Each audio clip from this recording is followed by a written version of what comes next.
Je l'ai revu 5 jours plus tard et son visage était méconnaissable. Ex-prisonnier, quelle est la pire chose que vous ayez vue à l'intérieur de la prison? J'ai passé 8 ans en prison, dans l'État de Géorgie. Il y avait un type qui faisait des arnaques en cachant des téléphones portables illégaux appartenant à des gangs mexicains puis les échangeait avec d'autres gangs. Lors d'une fouille, ils ont découvert que cet homme était responsable du vol de nombreux téléphones portables. Il a été confronté dans la cour et a tenté de s'enfuir en escaladant la clôture. Il s'est retrouvé coincé dans le fil de fer barbelé, se déchirant les avant-bras, tandis que 7 ou 8 membres de gangs mexicains le poignardaient à l'arrière des jambes et aux fesses. J'ai passé 6 ans en prison. Un mois après y être entré, j'ai assisté au meurtre d'un mec appartenant à un gang. Ils ont poignardé le gars plus de 60 fois alors qu'il était recroquevillé en boule et criait à l'aide. Personne ne pouvait l'aider parce que sinon on serait devenu la prochaine cible. Je me suis fait très tôt un ami qui avait été condamné à perpétuité pour avoir tué un homme qui avait touché sa nièce. Il était enfermé depuis 5 ou 6 ans lorsque je l'ai rencontré pour la première fois. Je lui ai parlé tous les jours pendant 3 ans et un jour, il s'est approché de moi et m'a dit qu'il avait besoin de me parler de quelque chose.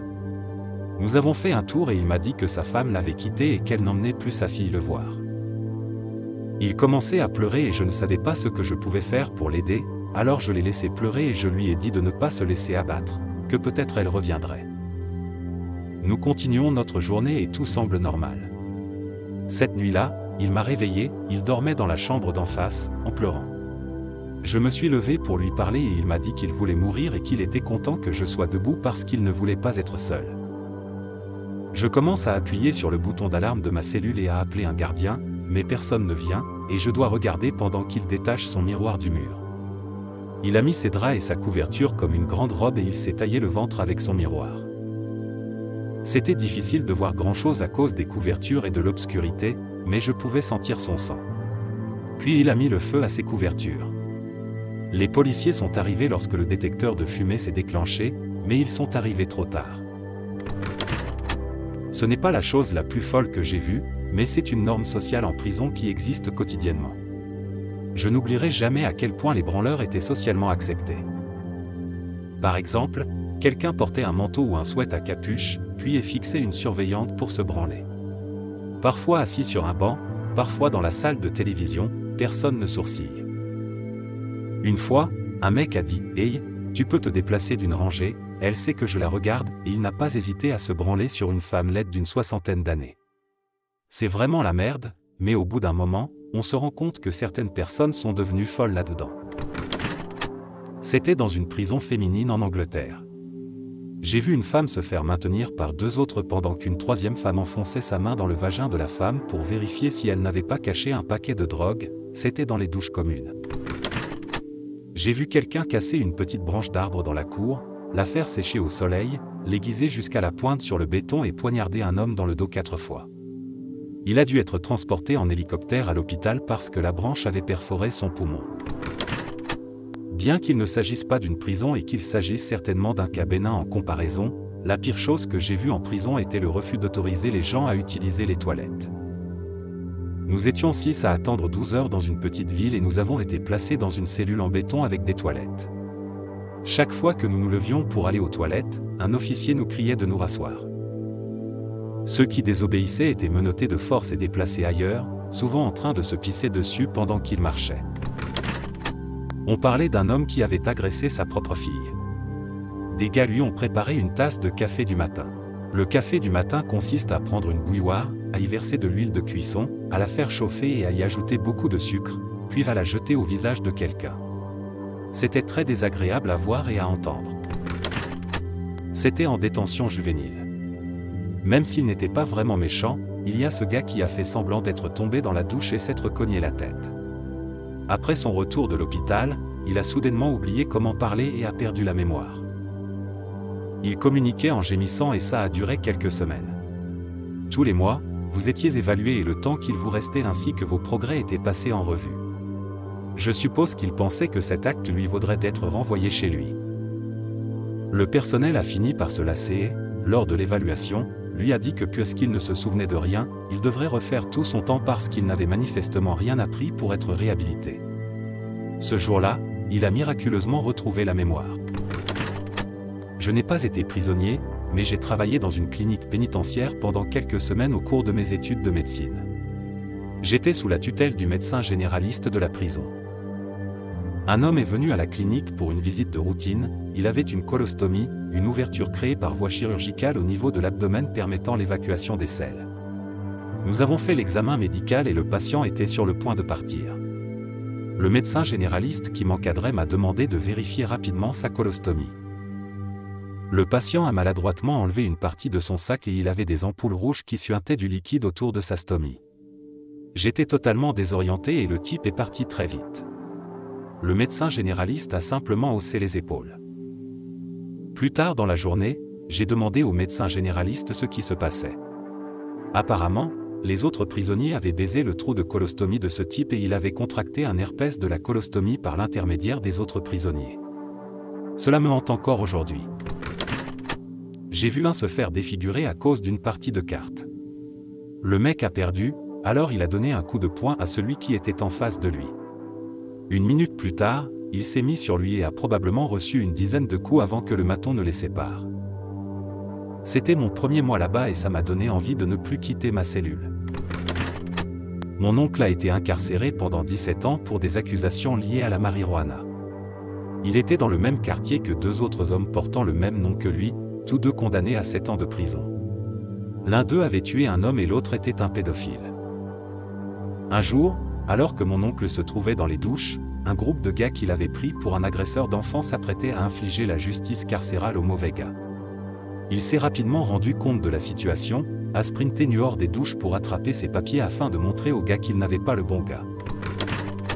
Un de mes collègues s'est fait casser les dents lors d'une émeute et pendant qu'il saignait, des condamnés à mort ont entouré une gardienne et l'ont protégée de tous les autres gars qui voulaient la violer. L'honneur entre voleurs, qu'en pensez-vous? Ils ont obtenu une réduction de peine, je crois. Je n'ai jamais été en prison, mais mon cousin oui et il en est ressorti très perturbé. Selon lui, il a passé la majorité de son temps à l'isolement, pour sa sécurité. Il m'a dit que ces 2 premiers mois s'étaient bien passés, pour ce qui est de la prison.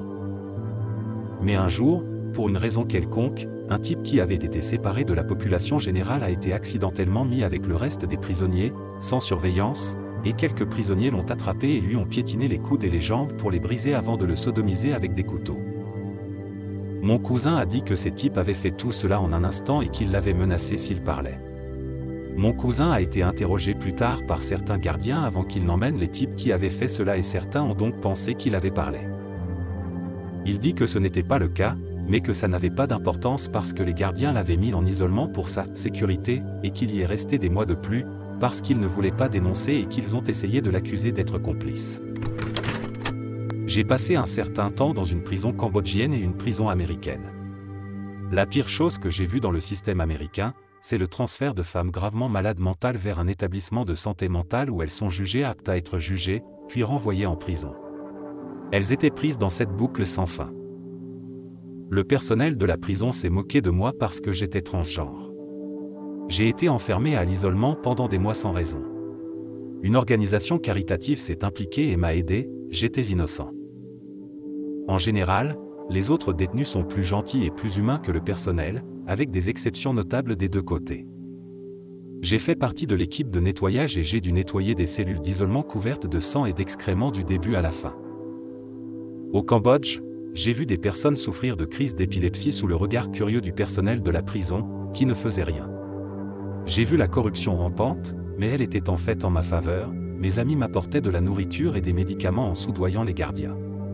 J'ai vu des femmes affamées se battre pour du riz. J'étais innocente mais j'ai énormément souffert. Je suis si heureuse d'être à nouveau libre. Je suis de tout cœur avec tous ceux qui ont été emprisonnés injustement. J'étais dans la salle de télé en fin de soirée dans un dortoir au début de mes 10 ans d'engagement. Il n'y avait que quelques gars dans la salle, car elle était sur le point de fermer, et j'étais au fond de la salle. Un type est entré avec une tasse de café, l'a posée sur une chaise 2 rangées devant moi, puis a quitté la pièce. Un homme blanc d'un certain âge était assis sur le siège situé juste en face de la chaise à café. Quelques minutes plus tard, l'homme qui avait laissé le café revient par la porte arrière de la salle de télé, passe devant moi avec un énorme morceau de métal. Il s'est dirigé vers la chaise derrière le vieux blanc, a porté le métal à l'avant de son cou et a commencé à scier la tête de ce type à quelques mètres de moi. Je suis resté stupéfait et j'ai regardé pendant un moment, mais j'ai fini par me lever et je suis sorti par la porte arrière, en faisant attention de ne pas faire de mouvements furtifs pour ne pas alerter l'officier de garde à la réception. Le lendemain matin, j'ai appris que le vieil homme était un agresseur d'enfants et qu'il avait été presque décapité. Le gigantesque morceau de métal était la partie supérieure d'une console de toilette qui avait été enlevée, aplatie et aiguisée. C'est certainement l'un des incidents de violence les plus fous que j'ai vus dans ce centre. J'ai vu beaucoup de choses horribles, comme les bagarres habituelles, la mort de quelques personnes, etc. Mais l'une des choses les plus horribles que j'ai vues, c'est ce que les gardiens ont fait à un détenu. J'étais en sécurité maximale, et il y a un segment Supermax qui est constitué de minuscules cellules individuelles où sont enfermés les meurtriers, les cas graves et les cinglés qui sont trop dangereux pour la population générale. Je travaillais en distribuant de la nourriture et je faisais ma tournée pour distribuer les repas dans les cellules individuelles. Un type me demande un sandwich supplémentaire. Je lui dis que ce n'est pas possible parce que je n'ai pas de sandwich supplémentaire, et il commence à me jeter des choses, y compris je ne sais quel liquide, sur la tête. Le gardien le voit et puis il prend sa radio et appelle son équipe d'intervention spéciale. Après 1 à 2 minutes maximum, 12 types en tenue anti-émeute sont arrivés dans le couloir en marchant et en frappant leur matraque sur leur bouclier comme dans un film. Pour une raison quelconque, ils m'ont laissé rester là, alors qu'ils tenaient tous les 12 dans une cellule, et ils ont tabassé ce type à mort. Le gardien me dit qu'il s'occupera du reste de la distribution du repas. Je retourne à ma cellule, près du bureau intérieur des gardiens, et environ 5 minutes plus tard, ils font descendre le type. Ils ont ce qu'on appelle une chaise de contention, qui attache les chevilles, les jambes, la taille, les poignets, la tête et le cou. Le type y est rapidement installé, puis il est transporté à l'extérieur, dans la cour, à une quinzaine de mètres de là. Il se fait rapidement gazer. Il faisait très froid cette nuit-là, mais ils ont apparemment une règle selon laquelle ils peuvent vous laisser dehors tant que la température n'atteint pas le point de congélation. Ils ont laissé ce type dehors pendant 12 heures dans le froid glacial, sans nourriture ni eau et avec à peine quelques vêtements. Je l'ai revu 5 jours plus tard et son visage était méconnaissable. J'apprécie que les gardiens veillent sur moi, mais je me suis senti un peu mal pour ce qu'ils lui ont fait. Merci d'avoir écouté jusqu'à la fin, n'hésitez pas à vous abonner et à aimer la vidéo. Vous pouvez aussi partager vos histoires et opinions en commentaire. À la prochaine vidéo.